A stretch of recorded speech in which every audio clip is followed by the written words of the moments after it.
Hello and welcome to the third edition of the Senator Shenanigans. This month we'll be taking a look at origami, dodgeball, and some New Year resolutions. What is your New Year's resolution? I said to fall in love. That is great. I hope you succeed. How is your New Year's resolution coming along? Pretty good. Excuse me, bald man. Excuse me. What is your New Year's resolution? I don't really have any. Do you not believe in them? Not really, no. Your goal should be to not look like Ralphie in A Christmas Story. That's what your goal should be. How is your New Year's resolution coming along? I don't remember it, so it must not be very good. Okay. What is your New Year's resolution? To get my blood pressure down. That's a good one. I hope you succeed. So, Miss Ralston, how's your New Year's resolution coming? I hope better. Well, we're going to have Miss Bowser check. Hi. So refer to the board here. We're going to measure Mr. Ralston's blood pressure today. So what is blood pressure? Blood pressure is basically, here's the heart, and it's the amount of pressure on the artery as the blood beats and is contracted out of the heart. So here we have normal blood pressure, 120/80. It's referred to your systolic number, which is your upper number, and the diastolic is the lower number. The lower number is referring to the relaxation between heartbeats. So the top number, 120, is when the heart contracts, and the bottom number, the diastolic number, is between those contractions. So normal is 120/80. If you have hypertension, it's referred to as high blood pressure, and that's pretty much over the 140 mark. So let's see what Mr. Ralston is today. So we are basically putting a cuff on his arm, and we are going to turn this on, and it's going to put pressure on the brachial artery. It will basically cause it to stop having blood flow, and then it will open it back up, and that will kind of tell us the pressure on that brachial artery. That ain't good. What's your New Year's resolution? To fish more often. Do you catch a lot when you go fishing? Always. That's right. How is your New Year's resolution coming along? All right, I guess. I guess just graduate and be a better me. That is beautiful, Hannah. I hope you succeed. How is your New Year's resolution coming along? Horrible. I got singing sun poisoning, as you can tell. Huh? Be a little better. Jacob? What? What's your New Year's resolution? To start showing up on time to things. That's right. And to get him a better cart. A better what? A better cart Cart? that you push around. Oh, yeah? That's right. How is your New Year's resolution coming along? Not very well. I'm still late to a lot of things. So, Sorry. What's your New Year's resolution? To gain 5 inches in height. I think you can achieve it. How is your New Year's resolution going along? Forgot what it was. I'm guessing you didn't see it through. It's Sydney the Marshmallow.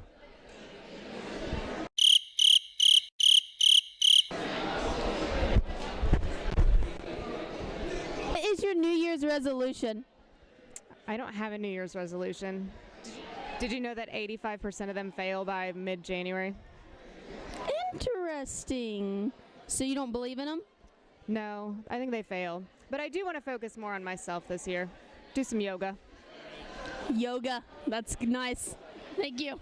How is your New Year's resolution coming along? My legs are sore from yoga right now. Can we see some moves? No. Okay.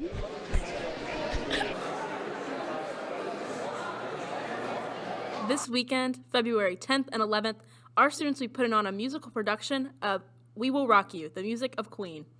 We're here with Noah Williams today. He's going to give us a little more detail about the upcoming musical, We Will Rock You. Can you give us a little more detail, Noah?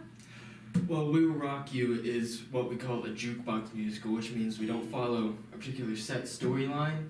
Instead, it's a bunch of solos, duos, group ensembles, dances, just to make one great big performance. When is this musical, Noah?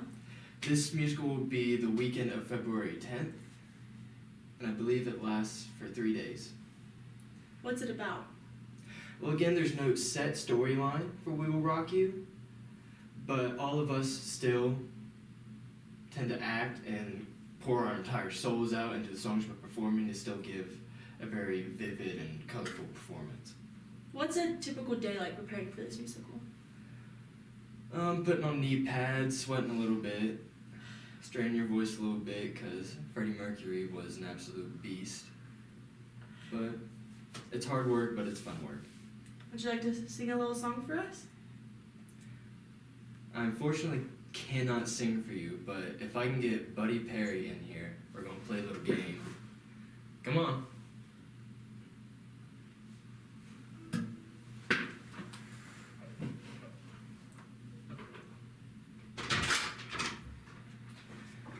So I'm going to play for you a little intro to one of the songs in the musical. Okay. And if you can guess it just by the intro, then he gets a raise. But if not, then you're fired. Ready?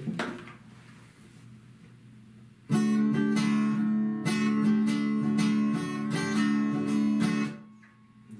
not at all. Get him out of here. Crazy little thing called love. He needs to do some studying if he wants to see the show. Well, thank you for interviewing us today. Thank you. Hiyagami? Shiagami? No, it's time for origami. Here's another edition of our how-to. Welcome back to our how-to for the month. For this one, I'm going to teach you how to make an origami paper rose. First step is get a piece of paper, any color of your choice, and fold it to where you have a square. Then, take scissors and cut off the extra.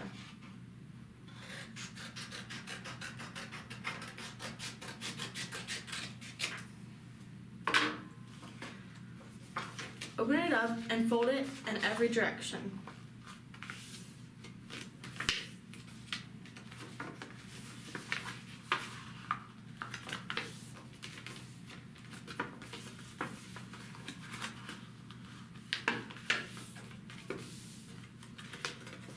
Once you've done your last crease, open it up and hold it like a square. Take the two edges of the square and fold them together. Press down on this little fold to form two triangles. You might have a couple creases you'll have to press out. Then fold those flat. It should look like this on both sides. Then take one side, fold up the edges into two triangles to form a diamond.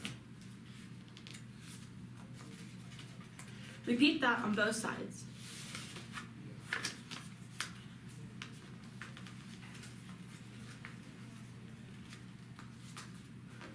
It doesn't have to be perfect.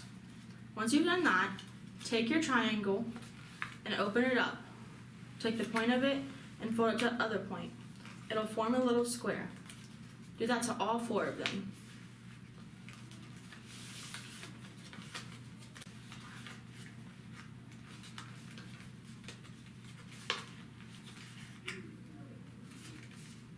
Then, take one of the squares, lift up the edges and pull it back, and form a little triangle. Do that to all four.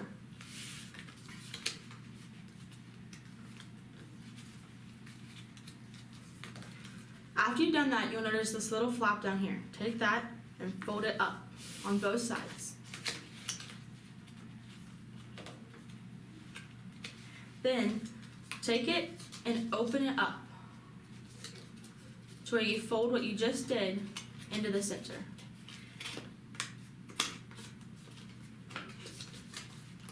Press that nice and flat. Then it should look like a little house on both sides with no creases. Then take the edges of that and fold it up on both sides.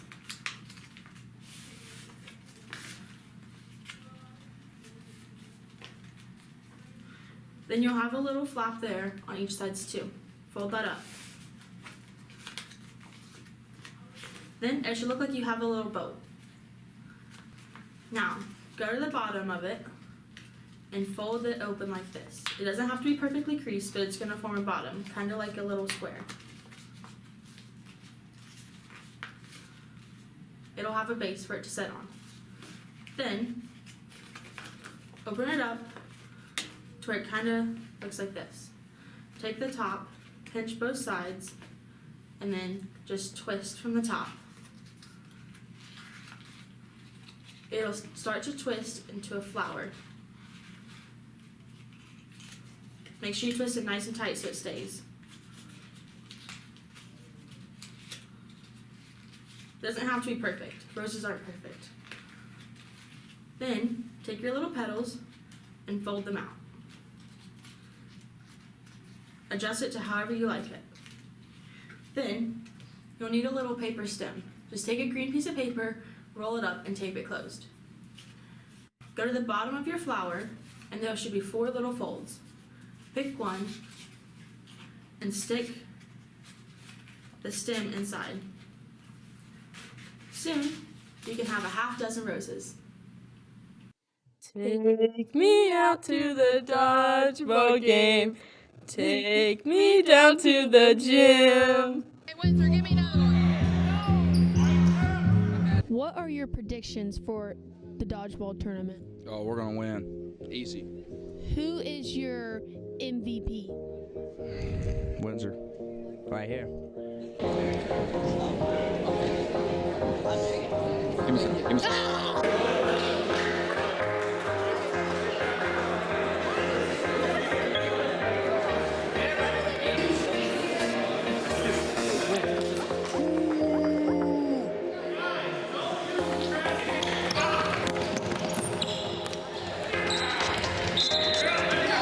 Catch the ball! Let's go, Cole.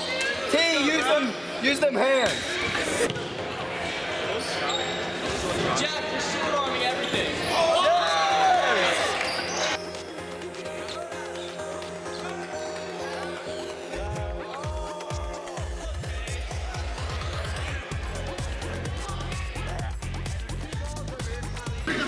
Review the film. Ball didn't hit me. It's a cheat. I felt it hit my foot, but I think it hit the ground first. We got to review it next week. Go back. That's all I'm saying.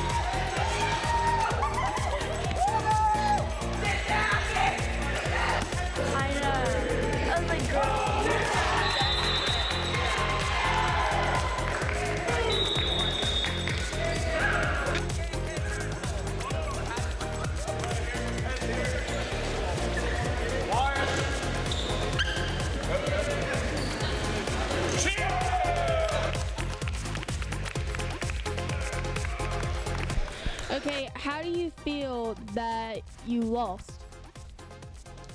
This guy's fault. First pick. I have a lot to say. It's Bush League. Bush League. The rules were made up, and they weren't real dodgeball rules. G made a terrible call, and it put me out in the first 10 seconds. And then my team couldn't get me back out on the floor. And this is why you were not team captain or MVP. The real MVP, I would have to say, was the team captain, Sunan. Right there. and he's just very upset, and he's gonna go cry because he lost. Any other words from the rest of? Other words, give me this thing. You see, Mitchell right here isn't a team player. First thing he does is blame his team. That's just coming off sideways, man. I don't take that. I don't take that. I'm blaming the referee. He was terrible. He had no idea what he was doing. He has to say about this. The referee. For their loss, Mitchell blames you. That's what losers usually do. They make excuses. Okay, winners take winners. Opportunity. I wasn't given the opportunity. I'm going to reserve comment, but I do know that I'll just say losers like to make excuses, because it's never their fault. So again, winners win, and that's what they do, and the winners won today. And Mitchell loses. You said he was going to be the MVP, but the real MVP was right here. Game-saving catch right here. Any words for the win? Good team win, and we hope to repeat the same effort next week. And how do you feel that you were the team captain and you weren't the MVP and you got out? Oh, it was horrible. Horrible. Not good. You know what I would say? You're soft. Yeah. He stepped over the line. How do you feel you got yourself out? I just didn't see the line there, I was just I was just zoned out. In the zone? I was in the zone. Auto zone. Were you trying to scare them when you growled at them? Yeah, I think it worked because they were all like,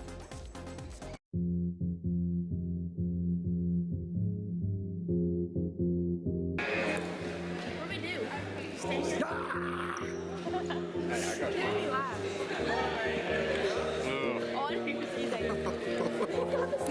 Show me, Reese.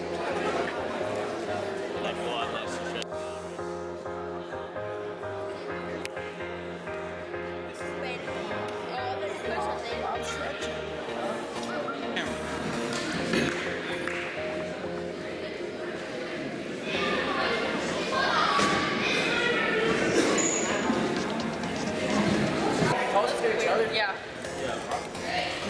My color is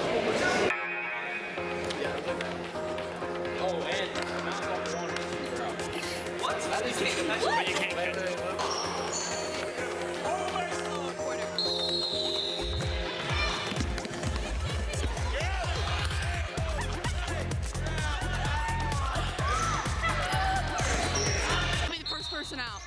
Lily picked up the ball. Got out. Not fair.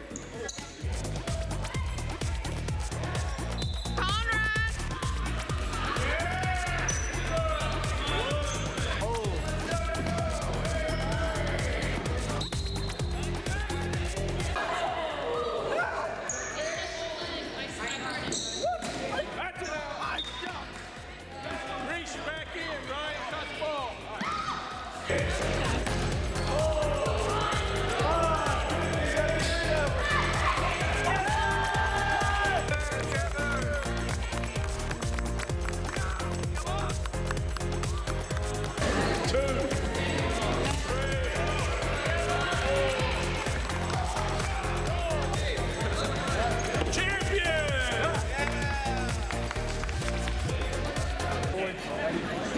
Two games, we're champs.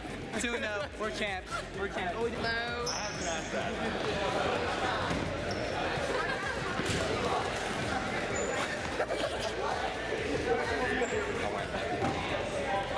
They did steroids.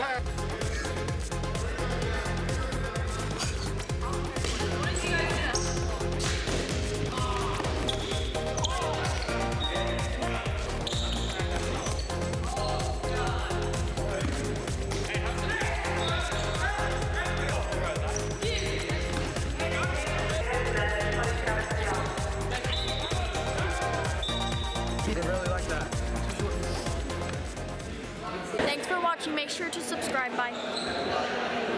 Thanks for watching this month's edition of the Senator Shenanigans. We'll see you next month. Have a great week.